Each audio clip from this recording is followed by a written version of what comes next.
Welcome back to another English lesson. As some of you might know, I am a real English teacher in the United States, and today I am filming this English lesson from my classroom. Hopefully, the other students in other classes will not be too loud, but the California wildfires have gotten worse. There are now 25 people who have died and another 20 people who are missing. In today's English lesson, we will watch a news clip about these California fires. They are going to use some advanced vocabulary, some English idioms, and of course, those pesky English phrasal verbs. We will watch the news together, and then I will come back and teach all of the difficult terms. If that sounds interesting, please don't forget to hit that like button. And if this is your first time here, don't forget to subscribe so you never miss another English lesson. Now to the latest on the LA wildfires. At least 25 people have died. More than 20 are still missing. And fire crews have been working for more than a week, but still don't have control on the two biggest fires, the Palisades and Altadena. So Caribe Divine is here with us now with a closer look at the conditions and what comes next. Yeah, guys, the winds have been the biggest problem with these fires, and thankfully they're starting to ease a little bit. Now, the news reporter used the word ease, but I want to turn that into an English phrasal verb, ease up. It means to become less strong or intense. The firefighters hope the wind will ease up so they can control the fire. The rain eased up, so we were able to take a walk. Take a look at that picture. It looks like a couple is enjoying a walk. The pavement looks wet.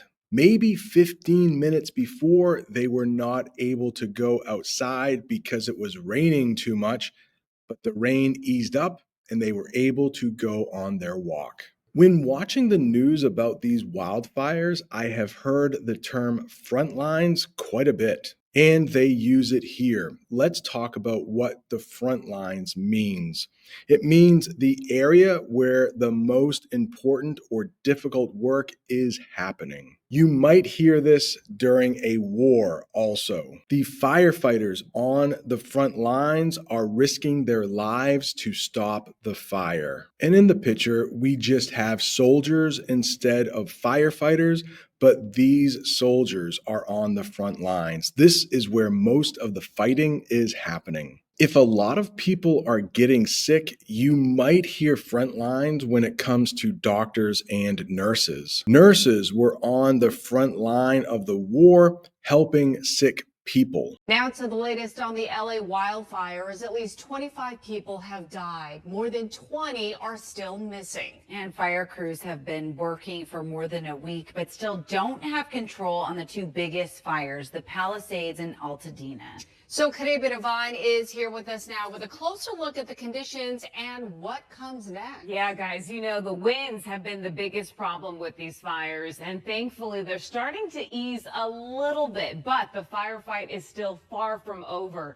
Teams are making progress along the front lines, but the two major fires, the Palisades and the Altadena, are still far from contained. Contained. They are trying to contain the fire.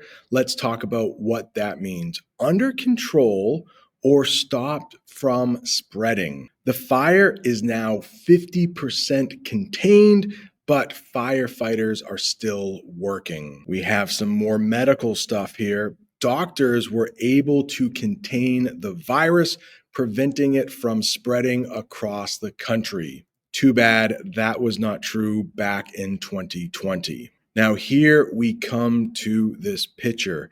She contained her excitement when she heard the good news. Yeah, the woman in the picture looks like she wants to scream with excitement, but she is keeping it contained. Firefight is still far from over.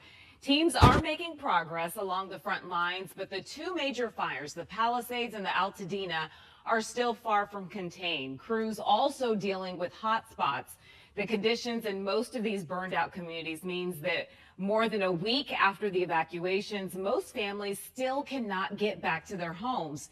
Now, in very limited areas where it is safe, gas, power, and water crews are inspecting the lines and they're starting their repairs. We have two ways that we use hotspots in English, one with a fire, but one in a different way. We might use it with technology. But with the fire, in the newscast, they use it like this: small areas where problems or danger still exists. So if firefighters put out, that's the English phrasal verb we might use, if firefighters put out a house fire, there still could be hotspots, little parts of the fire that could reignite or start burning again. Even though the fire is contained, there are still hotspots that could reignite. And here is another way that doesn't have anything to do with fire.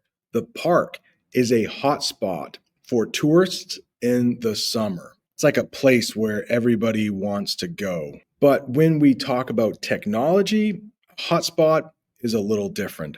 A hotspot is when a phone shares its internet connection so other devices like laptops or tablets can use it to go online. I used my phone as a hotspot to connect my laptop to the internet while I was at the park. Sometimes it costs a little extra money to be able to use your phone as a hotspot, but a lot of times that can come in really handy. Very limited. They also use that term in the newscast. It means not much or very little of something. Very sad after a natural disaster. People in the area have very limited access to clean water because of the fire. Take a look at this grocery store. The store has very limited supplies of bread today. It looks like that store has been wiped out. Where I live, that happens quite a bit when a big snowstorm is coming. Everybody will go to the grocery store trying to get milk, bread, and eggs. Crews also dealing with hotspots. The conditions in most of these burned out communities means that more than a week after the evacuations, most families still cannot get back to their homes. Now, in very limited areas where it is safe, gas, power, and water crews are inspecting the lines and they're starting their repairs. Inspecting. They talked about that in the newscast too. It means looking at something carefully to check for problems. The team is inspecting homes to see if they are safe after the fire. Firefighters might also inspect the area for hotspots. The teacher inspected the students' homework for mistakes. A handful of those forced from their homes by the flames are briefly coming back, but they're overwhelmed by the ruins that are left from their lives before the firestorm. When you stare at your front door that's gone, and you have the few moments to contemplate, what does this really mean to my life? I mean, I still don't fully understand everything I have is gone, but you have to decide, I have to find some meaning in why this happened. This is a great term to know in English, a handful. What is a handful? A small number or amount of something. In the picture, it looks like that person has a handful of berries. Like literally, their hand is full of berries. But how about this one? She has a handful of close friends she can always trust. I don't know what that number is. It might be 3, it might be 4. Oh no, the lights just went out. I need to stand up and move so the lights will come back on. Yeah, a handful is probably like 5 or less, maybe 6. I know you can feel overwhelmed when learning English. Let's talk about what that is. Feeling like something is too much to handle. This woman looks like she is overwhelmed by her job. She has so much work to do. But let's talk about overwhelmed when it comes to the fire. The firefighters felt overwhelmed by the size of the fire. I was overwhelmed with work and couldn't finish everything on time. Please let me know in the comments, at work, do you ever feel overwhelmed? Like there is not enough time to get everything done? A handful of those forced from their homes by the flames are briefly coming back, but they're overwhelmed by the ruins that are left from their lives before the firestorm. When you stare at your front door that's gone, and you have the few moments to contemplate, what does this really mean to my life? Stare. The way it's written there has something to do with the eyes. You might also go up the stairs, but that is spelled in a different way. This is a verb. It means to look at something for a long time without moving your eyes. My mother always said it was rude to stare at people. People stared at the destroyed buildings, shocked by the damage. The baby stared at the bright light with wide eyes. My eyes are not wide. I would call my eyes very narrow. Do you know this other verb that is the opposite of stare? It's glance. You should never stare directly at the sun. Instead, I glanced at the sun, but had to look away because it was too bright. When you stare at your front door that's gone, and you have the few moments to contemplate, what does this really mean to my life? I mean, I still don't fully understand everything I have is gone, but you have to decide, I have to find some meaning in why this happened. Contemplate.